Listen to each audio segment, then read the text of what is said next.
Welcome to lesson 3-6, writing two-step equations. In the previous lesson we solved two-step equations. Now we're going to translate from English into algebraic, and that's our objectives. Let's just review what an expression and an equation is. In the first example you see a phrase, the sum of 4 times some number and 99. This is an expression. The reason why is it doesn't tell us what it's equal to. Look at the second one, which is now a sentence.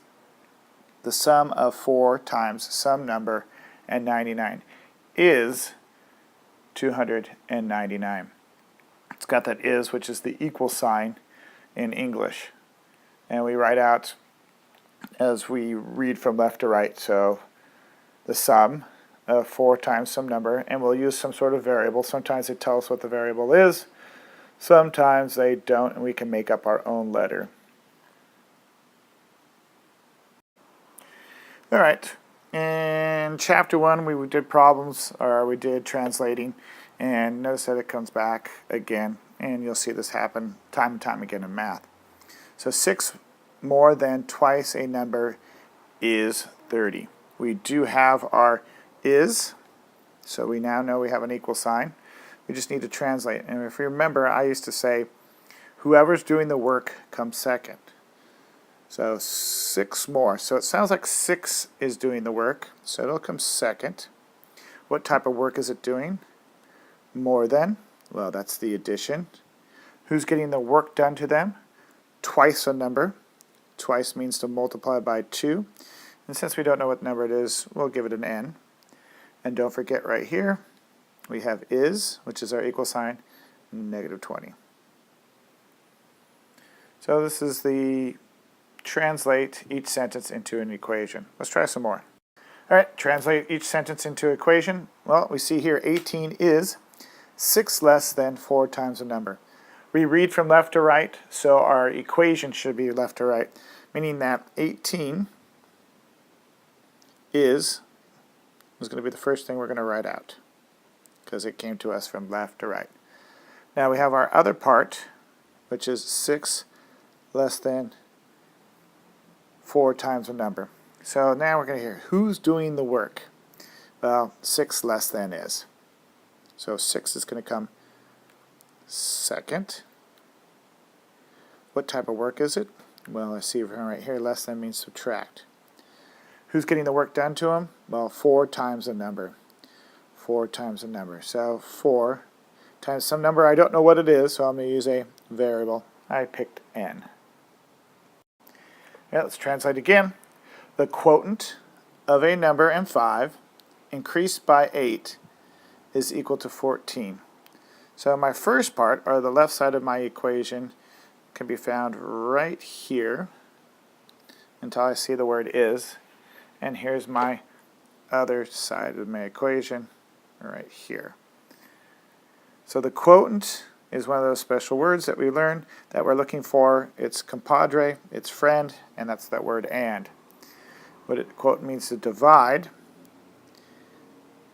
and the and tells us where to put the division sign, and the number goes first. I don't know what it is, I'll use n.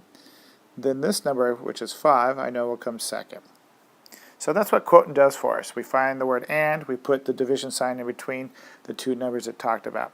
But we're not done yet. It says increased by 8. So whatever this answer is, it's going to be increased by 8. Then it's going to be equal to 14. Now let's do something here, especially right here with this division. That's what we normally wrote when we were in arithmetic, but we're in algebra. We need to switch it up a little bit.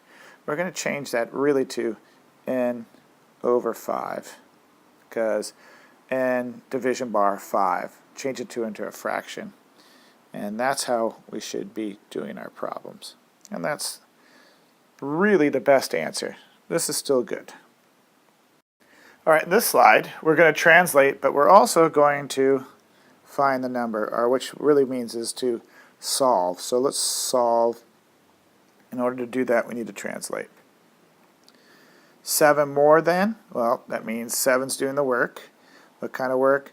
More than 3 times a number. Who's getting the work done to them? 3 times some sort of number or a variable.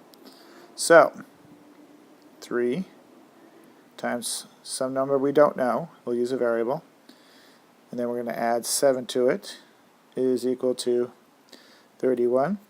And we're just going to use what we've learned in previous lessons. We're going to do backwards PEMDAS.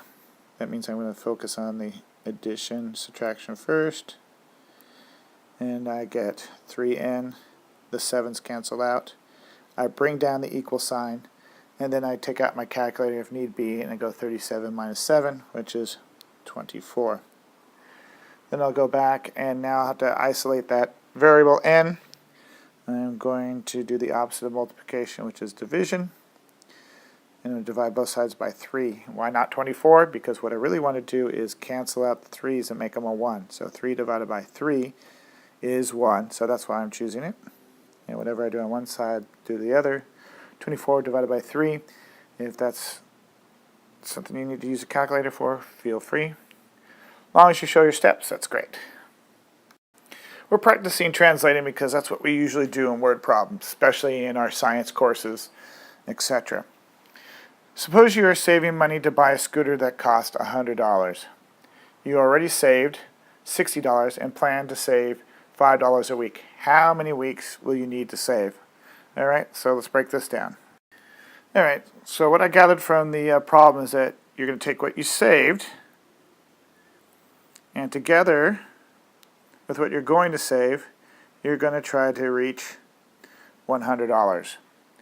So what did you save already? You saved $60 plus you want to save $5 each week. So that means $5 times each week. So we'll use n to represent the number of weeks. So n is equal to the number of weeks it's going to take.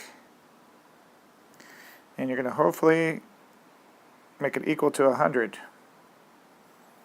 So 60 plus 5n is equal to 100, where n is the number of weeks it's going to take. So I'm going to go ahead and just backwards PEMDAS.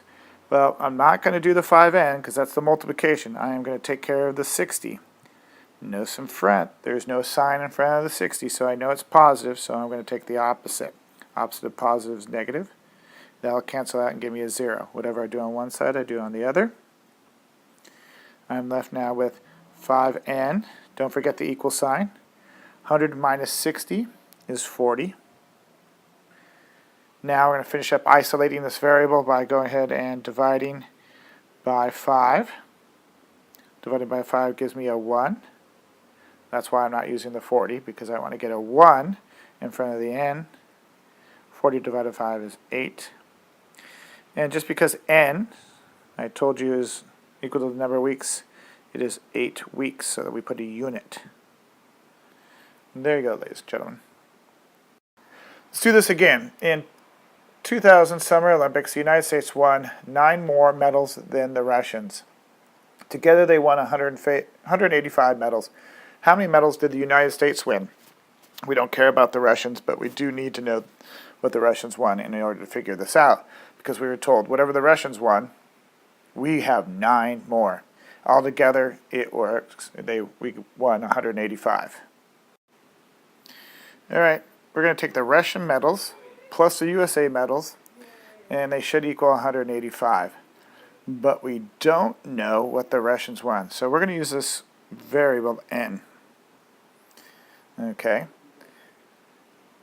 Also, they told us that whatever the Russians won, since we don't know, we could just add 9 to it, and that will give us the count for the US.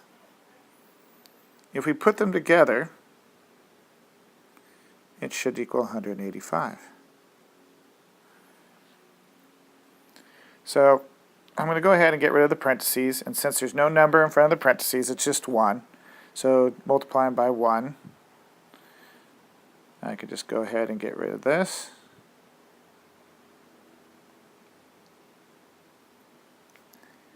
Remember, distributive property.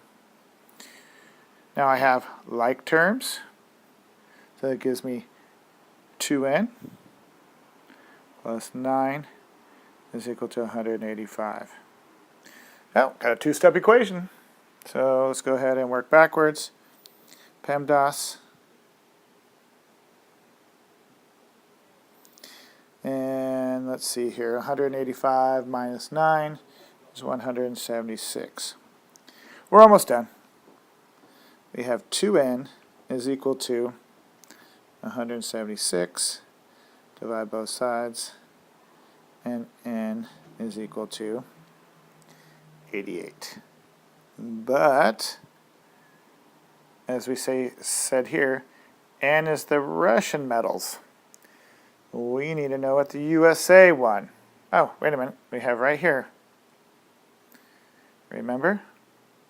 USA is whatever the Russians plus 9. So that means I got to go ahead and add 9 to whatever the Russians won, which is 99. 88 plus 9 is 97.